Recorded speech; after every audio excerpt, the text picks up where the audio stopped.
നമ്മളെ വല്ലാതെ കൊച്ചാക്കി. ഉറപ്പാ ഇച്ചായനും ടെസ്റ്റേച്ചിക്കൊക്കെ വല്ലാതായി കാണും. പ്രിയ സ്വന്തം സിസ്റ്ററിനെ പോലെയാണ് മാധവൻ എന്ന് വെച്ചാൽ 2 ശരീരവും ഒരു മനസ്സുമാണെന്ന് പറഞ്ഞ് ശ്വാസം വിട്ടില്ല. അപ്പോഴത്തേക്കും അല്ല, നമ്മളൊന്ന് പറഞ്ഞിട്ട് പോകണ്ടായിരുന്നു. എന്തിന്? ഇതിപ്പോ നമ്മളെക്കാൾ കൂടുതൽ സന്തോഷിക്കുക അവരായിരിക്കും. അങ്ങനെയല്ലേ നമ്മൾ വിചാരിച്ചേ. ഇച്ചായനാണെങ്കിൽ സോറിയും പറഞ്ഞു. ഒരു ഗിഫ്റ്റ് കൊടുക്കുമ്പോ അതിപ്പോ എന്തായാലും റിജക്ട് ചെയ്യുന്നതിനേക്കാളും വലിയൊരു ഇൻസൾട്ട് വേറെ ഇല്ല. ഉപയോഗിക്കാത്ത ഒരാള് പോട്ടെ, വിട്ടേക്ക്. വെറുതെ ആവശ്യമില്ലാതെ എന്റെ മനസ്സിൽ നിന്ന് അത്ര പെട്ടെന്ന് മാഞ്ഞു പോകത്തില്ല. പിന്നെ എന്തുവായിരുന്നു ഇന്ന് രാവിലത്തെ ആവശ്യം? 2 പ്ലാവല അങ്ങോട്ട് വീണെന്നും പറഞ്ഞോണ്ട് ഒരുമാതിരി.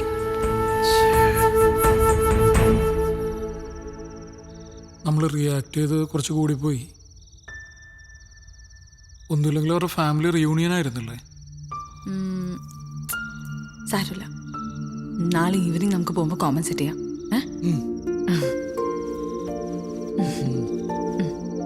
പിന്നെ ചെന്നാൽ ഉടനെ ഇൻവിറ്റേഷൻ അയക്കും. പെട്ടെന്ന് തന്നെ 4 പേരും വിസ അടിപ്പിച്ചോണം.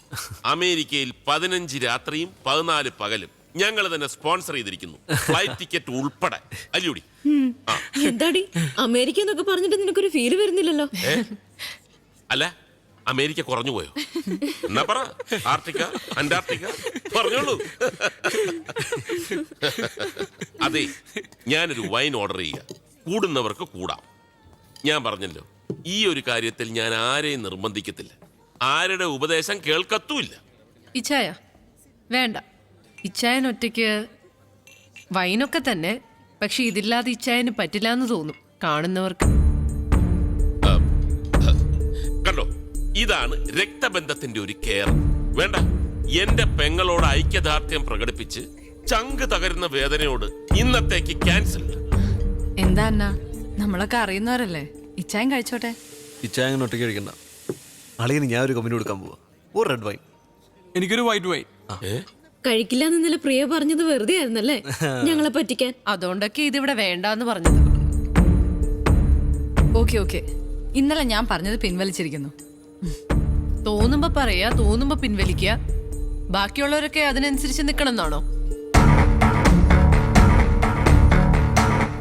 അതെ, ഇനി ഞാനൊരു ലോക തത്വം പറയാം. ഈ ഫുഡ് അധിക നേരം ഇരുന്നാൽ തണുത്തു പോകും. അതുകൊണ്ട് ഇതങ്ങോട്ട് കഴിക്കുക.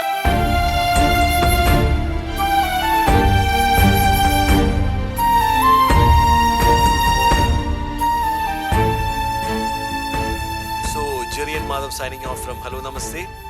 നാളെ നമുക്ക് വീണ്ടും ഹലോ നമസ്തേയിൽ കേൾക്കാം. എന്താടാ,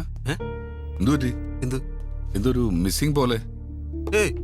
കുഴപ്പമൊന്നുമില്ലല്ലോ. ഷോയ്ക്ക് എന്തെങ്കിലും പ്രശ്നം ഉണ്ടായിരുന്നോ? അല്ല, വല്ലാതെ മെക്കാനിക്കലായിട്ട് അങ്ങ് ചെയ്ത പോലെ. അത് സാറിന് തോന്നിയതായിരിക്കും. ഒരു മിനിറ്റ്.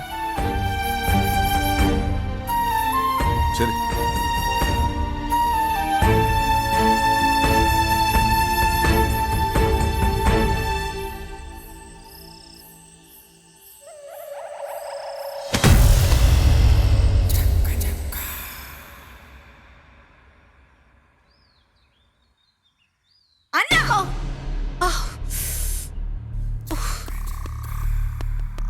ഇന്നിനി എന്താണാവോ?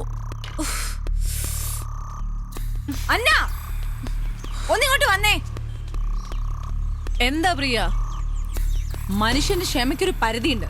ഈ പ്ലാവ് അല്ലെങ്കിൽ ഇതിന്റെ ഈ കൊമ്പ് ഇന്ന് മുറിക്കണം. അട്ടയും പുഴുവും ഛർദിക്കാൻ വരുന്നത്. അതിനിങ്ങനെ ഒച്ച ഉണ്ടാക്കണോ?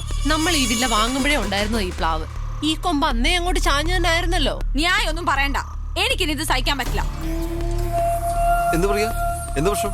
ഒന്നുമില്ല, ഈ പ്ലാവ് മുറിക്കണം, അത്ര തന്നെ. ചേട്ടാ, അത് നേരത്തെ തന്നെ മുറിക്കേണ്ടതല്ലായിരുന്നു? അതെ, അങ്ങനെയായിരുന്നെങ്കിൽ മറ്റുള്ളവർക്ക് തലവേദന ഇല്ലാതെ ജീവിക്കായിരുന്നല്ലോ. എന്താ പ്രിയ ഇങ്ങനെയൊക്കെ സംസാരിക്കുന്നത്? എടാ, ഇതിനൊരു സൊല്യൂഷൻ കാണും. എടാ, നിനക്കറിയാവുന്നല്ലേ, ഞാൻ വിളിച്ചല്ലേ, ആളെ കിട്ടണ്ടേ? ചേട്ടാ, ശ്രമിച്ചിരുന്നെങ്കിൽ ആളെ കിട്ടാനാണോ പാട്? ഇവിടെ ഇഷ്ടം പോലെ ബംഗാളികളില്ലേ? എന്താ നിങ്ങൾ ഒരു ബംഗാളി വിളിച്ചോണ്ടോ? എന്താ പ്രശ്നം? ഇവിടെ പ്രശ്നമൊന്നുമില്ല, ഞങ്ങൾ തീർത്തോളാം. നിങ്ങൾ തീർത്തോളൂ, പക്ഷേ ഈ ഒച്ചയും ബഹളമൊന്നും ബാക്കിയുള്ളവർക്ക് ബുദ്ധിമുട്ടുണ്ടാക്കരുത്. എന്തിനാ വെറുതെ നാട്ടുകാരെ കൊണ്ട് ചിരിപ്പിക്കാനായിട്ട് ഈ ബഹളം? ഈ ഒരു അവസ്ഥയിൽ ആരാണെങ്കിലും ബഹളം വെച്ച് പോകും. ഇവളായതുകൊണ്ട് ഇത്രയും ചെയ്തുള്ളൂ. എന്നാ പിന്നെ ഒരു കാര്യം ചെയ്യാം, ഈ കൊമ്പ് ഞങ്ങൾ തന്നെ അങ്ങ് മുറിച്ചോളാം. അങ്ങനെ ഇപ്പൊ ഞങ്ങളുടെ പ്ലാവാരും മുറിക്കണ്ട. ഓഹോ, അതിന്റെ അർത്ഥം ഞങ്ങളിത് സഹിക്കണമെന്ന്. അത് കുറച്ച് ബുദ്ധിമുട്ടാവും. ഞാനിന്ന് രാത്രി തന്നെ ആളെ വിളിക്കും, ഈ കൊമ്പും മുറിക്കും. അത് പറ്റത്തില്ല. എന്ന് വെച്ചാല് എന്ന് വെച്ചാൽ സമയമാകുമ്പോൾ ഞാൻ തന്നെ അങ്ങ് മുറിക്കും. പിന്നെ വേറെ എന്തെങ്കിലും പ്രശ്നം ഉണ്ടെങ്കിൽ അത് ഇങ്ങനെയല്ല എക്സ്പ്രസ് ചെയ്യുന്നത്. നീ ആവശ്യമില്ലാതെ സംസാരിക്കരുത് കേട്ടോ. നീ എന്നെ സംസാരിക്കാൻ പഠിപ്പിക്കണ്ട. ഭാര്യയും ഭർത്താവും കൂടെ മനുഷ്യന്റെ സ്വഭാവം മോശമാക്കരുത്.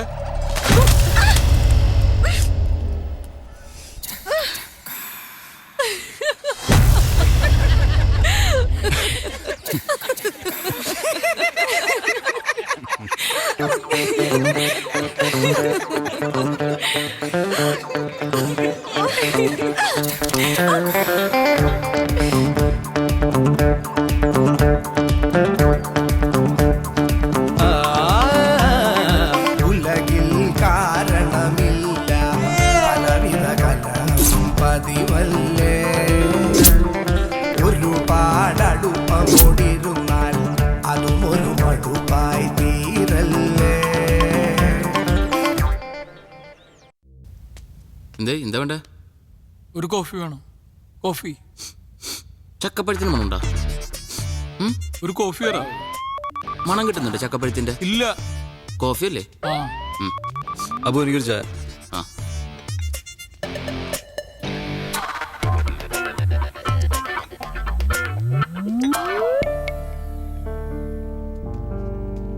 എടാ എന്നാ. ഞാൻ ചോദിച്ചത് കോഫിയാണ് അബു. ഞാൻ ചായല്ലോ. ഇതിപ്പോ അങ്ങോട്ടും ഇങ്ങോട്ടും ഒന്ന് മാറ്റിയാ പോരെ? ഇത്രയേ ഉള്ളൂ. മതി മതി. എന്താണ് പോയി? മാധവ് ഡാ, ഇച്ചായം വന്ന് വിളിച്ചു, ഞങ്ങൾ പോയി. അത് ഇത്ര വലിയ ഇഷ്യൂ ആക്കേണ്ട കാര്യമൊന്നുമില്ല. ആര് ഇഷ്യൂ ആക്കി? അത് നിങ്ങളുടെ പേഴ്സണൽ ആയിട്ടുള്ള കാര്യമാണ്. അത് നമ്മളെ ബാധിക്കുന്നില്ല. എടാ പ്രിയ ഇത് ഇത്ര ഇമോഷണൽ ആയിട്ട് ഡീൽ ചെയ്തുകൊണ്ടാണ് സംഗതി ഇത്ര വഷളായത്. അന്നേം ഡീൽ ചെയ്തത് വളരെ ഇമ്മച്ചുവേർഡായിട്ട് എനിക്ക് തോന്നിയത്. ഓഹോ, തർക്കിക്കാൻ ഞാനില്ല. എനിക്കും തർക്കിക്കാൻ ഒരു താല്പര്യമില്ല. ആ പ്ലാവ് ഞാനും കുറിച്ചേക്കാം. അപ്പൊ പ്രശ്നം തീർന്നല്ലോ. അതായിരിക്കും രണ്ടു കൂട്ടർക്കും നല്ലത്. അതല്ല മാധവ് നല്ലത്. അത് മുറിക്കണ്ട, അത് അങ്ങനെ തന്നെ നിൽക്കട്ടെ എന്ന് പറയുന്നതാണ് നല്ലത്. തത്വമൊക്കെ പറയാൻ ഭയങ്കര എളുപ്പമാണ് ചെറിയ. അനുഭവത്തിൽ വരുമ്പോ നമ്മളൊക്കെ പഠിക്കുള്ളൂ. ആ ആയിക്കോട്ടെ. ഏതായാലും രണ്ടല്ലേ പറ്റിയുള്ള തർക്കം വേണ്ട, അതങ്ങ് മുറിച്ചേക്കാം. ആ ദേ നിങ്ങൾ രണ്ടാളും ജയമോ സാറെ വിളിക്കുന്നുണ്ട്. പെട്ടെന്ന് ചെല്ലാൻ പറഞ്ഞു. സർ ആ ഗുഡ് മോർണിംഗ്. ഇന്നത്തെ ഫാബ്രിക് ഒന്ന് മാറ്റി പിടിക്കാം. മറൈൻ ഡ്രൈവിൽ ചക്ക മോൾസ് നടക്കുക കോർപ്പറേഷന്റെ നേതൃത്വത്തിൽ. നമ്മുടെ സ്പോൺസർ തന്നെ അതിന്റെ സ്പോൺസർ. ഇനി മുതൽ ഒരാഴ്ചത്തേക്ക് ഈ ചക്ക മോൾസുമാണ് നമ്മുടെ ഫാബ്രിക്. തുടങ്ങിക്കോ. ചക്കയാ സർ? ചക്ക വേണ്ട സർ. സാർ നമുക്കൊരു മാങ്ങ വല്ലതും പിടിക്കാം. മാങ്ങയില്ലെങ്കിൽ കുഴപ്പമില്ല, വല്ല തേങ്ങ.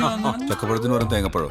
ആ ഞാൻ എന്റെ സ്പോൺസർ പറഞ്ഞതിന്റെ അപ്പുറം വേറെ ഒന്നും ചെയ്യില്ല. സാർ ഈ ചക്കക്കുരു ഭയങ്കര ചീപ്പ് ഫാബ്രിക് ആണ് സാർ. ഞാൻ നിങ്ങളോട് ചക്ക വിഴുങ്ങാനല്ലോ പറഞ്ഞത്, പരിപാടി വിഴുങ്ങാനല്ലേ പറഞ്ഞോളൂ. ചെല് ഫുൾ ഡീറ്റെയിൽസ് ഉണ്ട്, പോയി പ്ലാൻ ചെയ്യും. മധുരം കട്ട. സാറിന് ചക്കയുടെ മണം കിട്ടുന്നുണ്ടോ? എനിക്കും കിട്ടി. എനിക്ക് മണത്തോ? എവിടുന്ന്? മണമുണ്ട്. ചായക്ക അല്ല ചക്കക്ക്. ചക്കക്ക് പോ. Good morning Kochi. നിങ്ങളുടെ ഏവരുടെയും പ്രിയപ്പെട്ട ഷോയായ ഹലോ FM-ന്റെ ഹലോ നമസ്തയിലേക്ക് എല്ലാവരെയും സ്വാഗതം ചെയ്യുന്നു. നിങ്ങളുടെ favourite Jerry, Your most favorite RJ Madhav. എന്റെ എല്ലാ പ്രിയപ്പെട്ട ലിസണേഴ്സിനെയും ഹലോ നമസ്തയിലേക്ക് ഒരു തവണ കൂടി സ്വാഗതം ചെയ്യുന്നു. ഇന്ന് ഞങ്ങൾ നിങ്ങളെ കൂട്ടിക്കൊണ്ടുപോകാൻ പോകുന്നത് വളരെ രസകരമായ ഒരു സ്ഥലത്തേക്കാണ്. എവിടേക്കാണ് മാധവ്? മെറൈൻ ഡ്രൈവിലേക്ക്. അവിടെ നടക്കുന്നത് ചക്ക മഹോത്സവമാണ്. ചക്ക മഹോത്സവം സുഹൃത്തുക്കളെ, നമ്മുടെ കേരളത്തിൽ ആദ്യമായി കൊച്ചിയിൽ അതാ നടക്കുന്നു ചക്ക മഹോത്സവം. ചക്കയെ പറ്റി പറയുകയാണെങ്കിൽ ചക്ക മലയാളികളുടെ ഇഷ്ട വിഭവമാണ്. ചക്കയട, ചക്ക പായസം, ചക്ക അവിയൽ, ചക്ക വരട്ടിയത്, ചക്കത്തോരൻ, ചക്ക പുഴുക്ക്, ഇങ്ങനെ ഒരുപാട് രസകരമായ വിഭവങ്ങൾ നമ്മൾ ചക്കയിൽ നിന്നുണ്ടാക്കുന്നു. അതേപോലെ പറയാൻ വിട്ടുപോയ മറ്റൊരു കാര്യമുണ്ട്. മാധവന്റെ വൈഫ് പ്രിയ വളരെ നല്ലൊരു ബേക്കറാണ്. അവർ വളരെ നന്നായിട്ട് ചക്ക കേക്ക് ഉണ്ടാക്കുന്നതാണ്. അതെ, ബേക്കർ ആവുക എന്നുള്ളതും ചക്ക കൊണ്ട് കേക്ക് ഉണ്ടാക്കുക എന്നുള്ളതും അതൊരു ക്വാളിറ്റിയാണ്. ഒരുപക്ഷെ അത് കഴിക്കാനുള്ള ഭാഗ്യം എന്റെ പ്രിയപ്പെട്ട സുഹൃത്തിന് ഉണ്ടായിട്ടുണ്ടാവില്ല. നമുക്ക് മാറ്ററിലേക്ക് തിരികെ വരാം. ചക്ക മഹോത്സവം. അതിനോടനുബന്ധിച്ച് ഞാൻ ഏവരോടും റിക്വസ്റ്റ് ചെയ്യാണ്, എല്ലാവരുടെയും വീട്ടിലൊരു ഒരു ചക്കക്കുരു നടുക. അതൊരു പ്ലാവാകട്ടെ, കേരളം ഒരു പ്ലാവളമാകട്ടെ. ചക്കക്കുരു നടുന്നതിന് മുമ്പ് നിങ്ങൾ ഒരു കാര്യം ആലോചിക്കുക. ചക്കക്കുരു കുഴിച്ചിട്ട് അത് വലുതായി ഒരു പ്ലാവാകുമ്പോൾ ഒരു കാരണവശാലും നിങ്ങളുടെ അയൽവാസി ബുദ്ധിമുട്ടരുത്. അദ്ദേഹത്തിന്റെ ജീവിതം ഒരിക്കലും നിങ്ങൾ താറുമാറാക്കരുത് എന്ന് പറയാൻ പാടില്ല. അതൊരു തെറ്റായ പ്രയോഗമാണ്, അതങ്ങനെ പറയാൻ പാടില്ല. അതിലേക്ക് നമുക്ക് പിന്നീട് കടക്കാം. പ്ലാവിലെ നമ്മൾ നൊസ്റ്റാൾജിയാണ്. പ്ലാവിലുണ്ട് കുമ്പിള് കുത്തി കഞ്ഞി കുടിക്കാത്തവരെ ആരുണ്ട് സുഹൃത്തുക്കളെ? അതേപോലെ തന്നെ നമുക്ക് എല്ലാവർക്കും അറിയാം, ചെറുപ്പത്തിൽ നമുക്ക് നമ്മുടെ അച്ഛനപ്പന്മാര് തൊപ്പി ഉണ്ടാക്കി, പ്ലാവിനോണ്ട് തൊപ്പി ഉണ്ടാക്കി നമ്മുടെ പോലീസുകാരാക്കിയിട്ടുണ്ട്. നിങ്ങളുടെ പ്ലാവ് മുഖേന അയൽവാസിക്ക് ബുദ്ധിമുട്ടുണ്ടാവുകയാണെങ്കിൽ ആണെങ്കിൽ തീർച്ചയായിട്ടും പോലീസ് ഇടപെടുക തന്നെ ചെയ്യും. അത് പറയുകയാണെങ്കിൽ അത് ക്ഷുദ്രന്മാരുടെയും വിവരദോഷികളുടെയും ഭാഷ മാത്രമാണ്. മാത്രമല്ല ഞാൻ ഓർമ്മിപ്പിക്കുന്നു, പോലീസുകാർ മരം വെട്ടുകാരല്ല. അതുപോലെ തന്നെ പോലീസുകാരെ ഭയന്ന് ആരും ഇതുവരെ മരമോ മരത്തിന്റെ കൊമ്പോ വെട്ടാറില്ല. മാധവ്, എന്റെ അയൽവാസി ഒരു പ്ലാവ് നടുകയും അത് മുഖേന എന്റെ ജീവിതത്തിനെയോ അല്ലെങ്കിൽ എന്റെ വീടിനെയോ ഏതെങ്കിലും തരത്തിൽ ബാധിക്കുകയാണെങ്കിൽ തീർച്ചയായിട്ടും പോലീസ് ഇടപെടുകയും ആ പ്ലാവ് മുറിച്ചു മാറ്റുകയും ചെയ്യും. ചെറിയ നമുക്കൊരു സോങ്ങിലേക്ക് കിടക്കാം. Madhav, take it from me. എന്റെ പ്ലാവല്ല, അതിന്റെ കൊമ്പ് പോയിട്ട് ചില്ല പോലും വെട്ടാൻ ഞാൻ സമ്മതിക്കില്ല. അത് മുറിക്കാൻ പറ്റുമോ ഇല്ലയോ എന്ന് നിനക്ക് ഞാൻ കാണിച്ചു തരും. എടാ, നിന്നെ പോലൊരു കിഴങ്ങനെ ഫ്രണ്ടാക്കി എന്നെ പറഞ്ഞാൽ മതി. ഞാനില്ലെങ്കിൽ ഷോ നടക്കില്ലായിരുന്നു. നീയാടാ കിഴങ്ങൻ.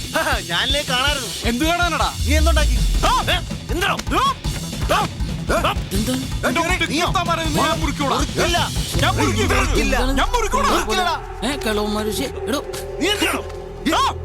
മിണ്ടായിരുന്നേ. മാധവ് ഇവിടെ നിന്നാ മതി. അതെന്താ കൂടെ വന്ന കണ്ട് മൂക്കി കെറ്റി കളയൂ? മുറിപ്പിക്കാൻ പറ്റുമെന്ന് ഞങ്ങളൊന്ന് നോക്കട്ടെ. അച്ഛൻ വാ, നിങ്ങൾ ഇവിടെ നിൽക്കേ, ഞങ്ങൾ പോയി.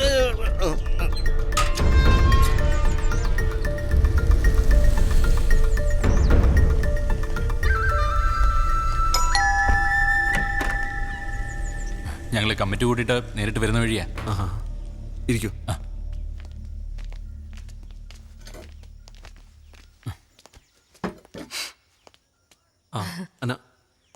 ചായ ഒന്നും വേണ്ട.